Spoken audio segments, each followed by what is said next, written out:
Everyone, સૌને મારા જય સંસ્કાર. Today I am going to teach you standard 9 Hindi supplementary lesson number 2 राष्ट्र का स्वरूप.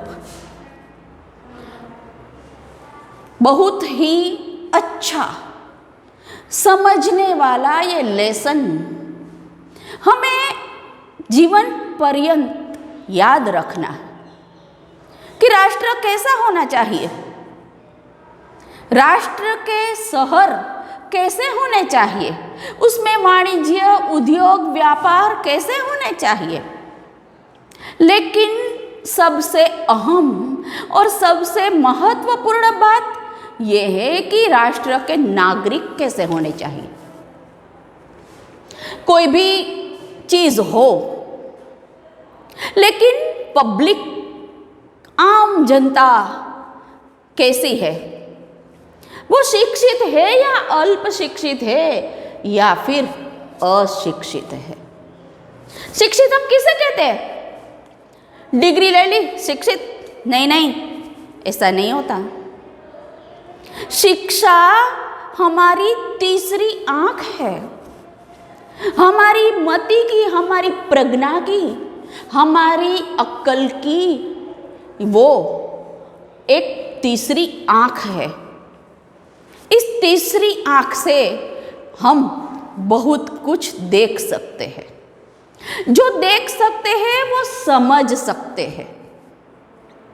कोई भी व्यक्ति बिना समझदारी का होता है, वो पशु से ज्यादा कुछ नहीं होता. पढ़ना लिखना है, इंग्लिश में सिग्नेचर करो, ये सिर्फ पढ़ाई नहीं है. हर एक चीज को आप किस नजरिए से देखते हो, कोई भी अच्छे कार्य में आपका योगदान कितना है, आप जीवन को किस प्रकार से देखते हो, ये सब बातें बहुत मायने रखती है. कोई भी शहर हो, उसमें बड़ी लंबी चौड़े सड़कें हैं, साफ सुथरा वो शहर है, सभी चीजें आसानी से मिलती है, लेकिन वहां का नागरिक, वहां का रहने वाला वो स्वच्छता का मूल्य नहीं समझता तो वो शहर स्वच्छ नहीं रह पाता.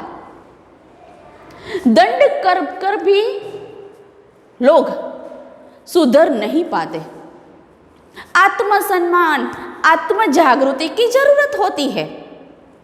एक बार इंसान में जागृति आ जाए फिर सदैव उसकी प्रगति रहती है.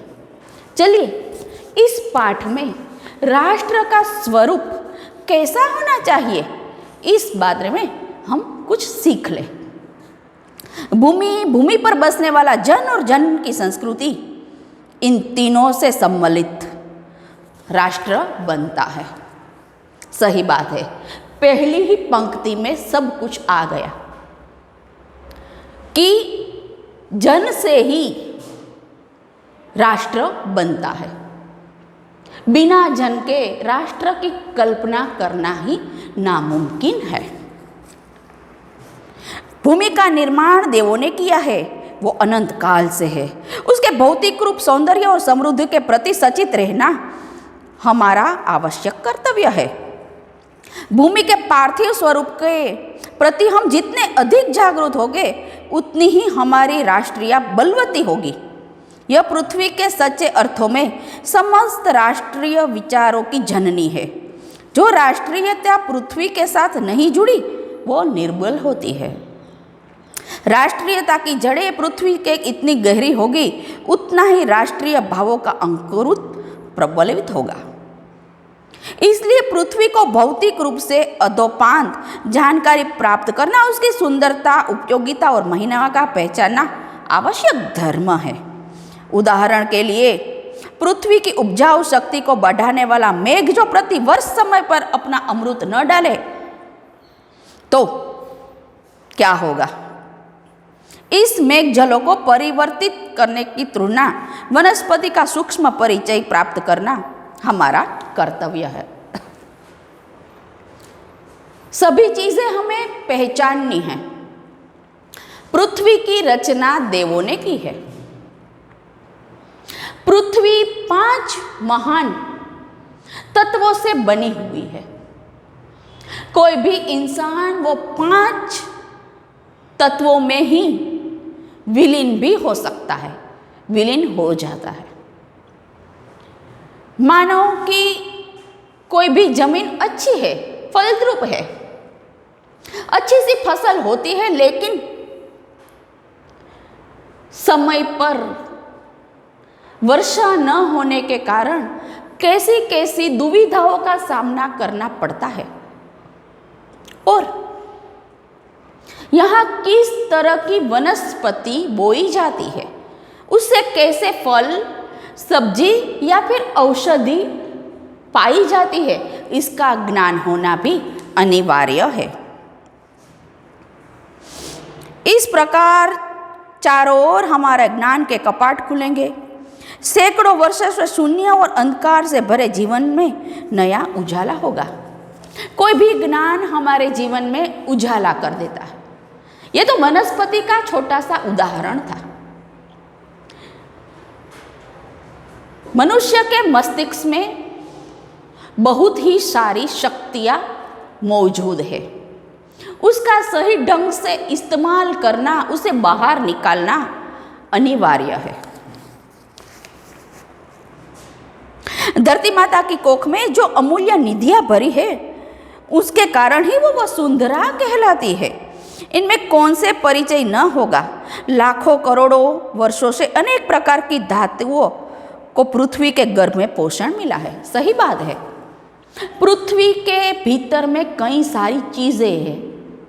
सोना, हीरा, कोयला, पेट्रोल और पेट्रोलियम पैदाश सारी पृथ्वी की देन है। दिन रात बहने वाली नदियों ने पहाड़ों के पीस पीस कर अगणित प्रकार की मिट्टियों से पृथ्वी के देह को सजाया है। हमारे भावी आर्थिक के लिए सबकी जांच पड़ताल आवश्यक है।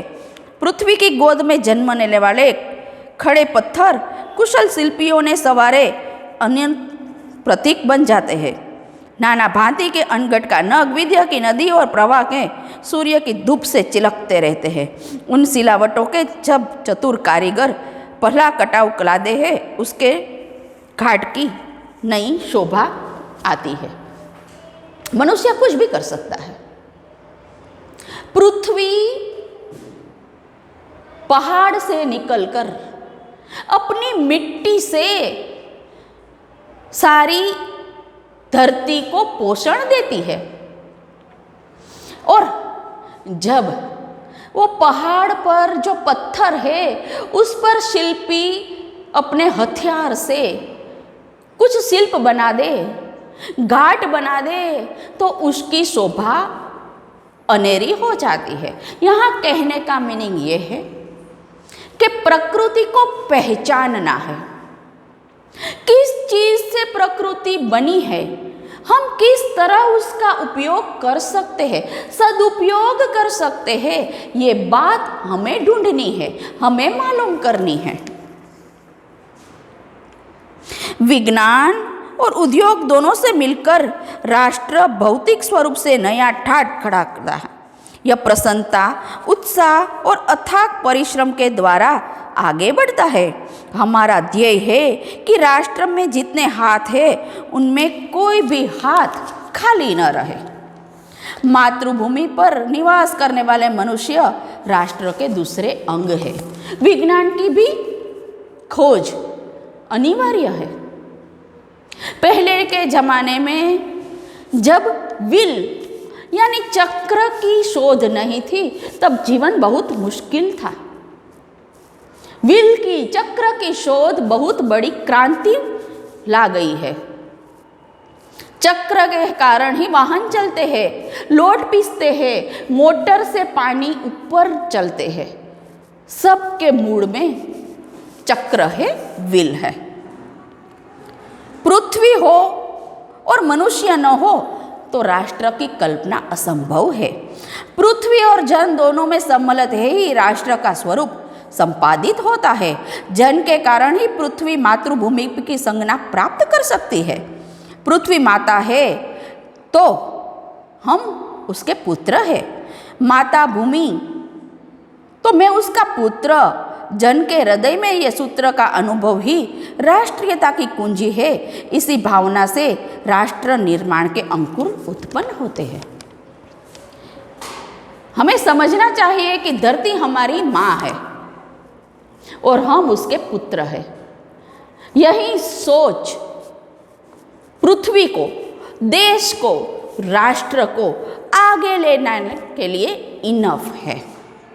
यह भाव शाश्वत रूप से जगता है जब राष्ट्र निर्माण के स्वर वायुमंडल से भरने लगते हैं। इस भाव के द्वारा ही मनुष्य पृथ्वी के साथ अपने सच्चे संबंध को प्राप्त करता है। यहाँ यह भाव नहीं है, यहाँ संबंध अनिश्चित और जड़ है। ये भाव कि हम पृथ्वी माँ के संतान हैं, उससे ही ये सब चलता है। जहाँ ये भाव नहीं, वहाँ सारे संबंध जड़, मरे हुए और अचेतन है। इसी दृढ़ वृत्ति के राष्ट्र का भवन तैयार किया जाता है। उसी दृढ़ चट्टान का चिरंजीव आश्रित होता है। इसी मर्यादा को मानकर राष्ट्र के प्रति मनुष्यों को कर्तव्य और अधिकार का उत्तर होता है। जो जन पृथ्वी के साथ माता और पुत्र के संबंध को स्वीकार करता है, उसे पृथ्वी के वरदानों में भाग पाने का अधिकार है। हम पृथ्वी को अपनी माता समझेंगे तब भी हम उससे मिलने वाले फायदे के उत्तरदायित्व होंगे, अधिकारी होंगे। हम पृथ्वी से सारी बातें ले और उसको कुछ ना दे तो ये बात ज्यादा दिन टिक नहीं सकती। जो जन मातृभूमि के साथ अपना संबंध जोड़ना चाहता है, वो अपने कर्तव्यों के प्रति पहले ध्यान देता है। जो माँ से जुड़े रहना चाहता है, वो पृथ्वी की सलामती के लिए सदैव चिंतित रहेगा और रहना ही चाहिए। आजकल ऑक्सीजन लेवल सबका कम होता जा रहा है। आज हमें वनस्पतियों की मायने ख्याल होते हैं, उसका इम्पोर्टेंट, उसका महत्व हमें मालूम होता है। बच्चों, मैं इस पाठ में, इस लेसन में एक बात आपको ये कहना चाहूँगी कि जीवन में एक वृक्ष आपके जन्मदिन पर जरूर बोइए और उसका लालन पालन कीजिए। और सबसे अहम बात कि वृक्ष उस स्थान पर लगाइए कि अगले 100 साल तक उसको यहाँ से हटाना न पड़े, वरना वृक्ष बोने का, वृक्ष लगाने का कोई महत्व नहीं रह जाएगा। राष्ट्र का तीसरा अंग जन की संस्कृति है। मनुष्य ने युगों युगों से इस सभ्यता का निर्माण किया है, वहीं उसके जीवन की श्वास प्रश्वास है। बिना संस्कृति के जन की कल्पना बंध मात्र है। संस्कृति ही जन का मस्तिष्क है। संस्कृति के विकास और अभ्युदय के द्वारा राष्ट्र की बुद्धि संभव है। राष्ट्र के समग्र रूप से भूमि और जन के साथ साथ जन की संस्कृति का महत्वपूर्ण स्थान है। यदि भूमि और जन अपनी संस्कृति से विरहित होकर जाए तो राष्ट्र का लोप समझना चाहिए। जीवन में विपट की पुष्प संस्कृति है। भूमि पर बसने वाले जन से क्षेत्र में जो सच्चा है, अच्छा है, वो दोनों ही स्वरूप में दर्शन मिलते हैं। संस्कृति बहुत अनिवार्य है। संस्कृति हम किसे कहते हैं? त्योहार, जीने का तरीका, व्यापार, शिक्षा, एक दूसरे से मिलना जुलना, अच्छी बातें शेयर करना और बुरी बाबतों को रिमूव करना, यही श्रेष्ठ संस्कृति है। हमें जीवन में किसी भी बात का फॉरवर्डिंग नहीं करना है, हमें फिल्टरिंग करना है। जो बात हम तक पहुंची है उसमें कोई बात काटनी है, निकालनी है, अयोग्य है, उसे हम फिल्टर करके दूसरों को पास पहुंचे, ये संस्कृति है और सच्ची राष्ट्रभक्ति है। साहित्य, कला, नृत्य, गीत, आमद प्रमोद अनेक रूप से जन अपनी मानसिकता तो प्रकट करते हैं। गांवों और जंगलों में स्वच्छंद जन्म लोकगीतों के तारों के नीचे विकसित लोक कथाओं में संस्कृति का अमित भंडार पड़ा हुआ है, जहां से आनंद ही भरपूर मात्रा में मिलता है। राष्ट्रीय संस्कृति के परिचय काल में उन सबका स्वागत करने की आवश्यकता है। जो बात पुरानी है उसे ताजा करने की आवश्यकता है, उससे मन आनंदित होता है। हमने अपनी लाइफ में, हमने अपने राष्ट्र में कितनी प्रगति की वो यहीं से ही मालूम होता है। इसीलिए जुनी पुरानी चीज़ों, गीत, आनंद प्रमोद के बारे में कुछ जानकारी लिया करें। पूर्वजों के चरित्र और धर्म, विज्ञान, साहित्य, कला, संस्कृति जो भी पराक्रम किया है उससे सारे हम गौरव के साथ धारण करते हैं और उनका तेज अपने भावी जीवन में साक्षात देखना चाहते हैं। जहाँ अतीत वर्तमान के लिए बाहर रूप नहीं है, यहाँ भूत वर्तमान का जकड़ नहीं सकता। वरद अपने वरदान को पुष्ट करके आगे बढ़ता चलता है। हम उस राष्ट्र का स्वागत करते हैं। अतीत, भूत कभी वर्तमान पे हावी नहीं होना चाहिए। हमें सीखना समझना बहुत जरूरी है, अनिवार्य है, इम्पोर्टेंट है।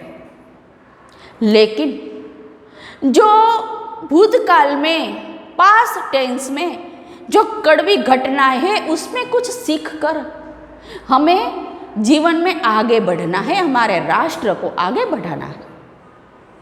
ये लेसन यहीं पर समाप्त होता है। We will meet you in next video. ત્યાં સુધી સ્ટે સેફ, સ્ટે હોમ। સૌને મારા જય દ્વારકાધીશ।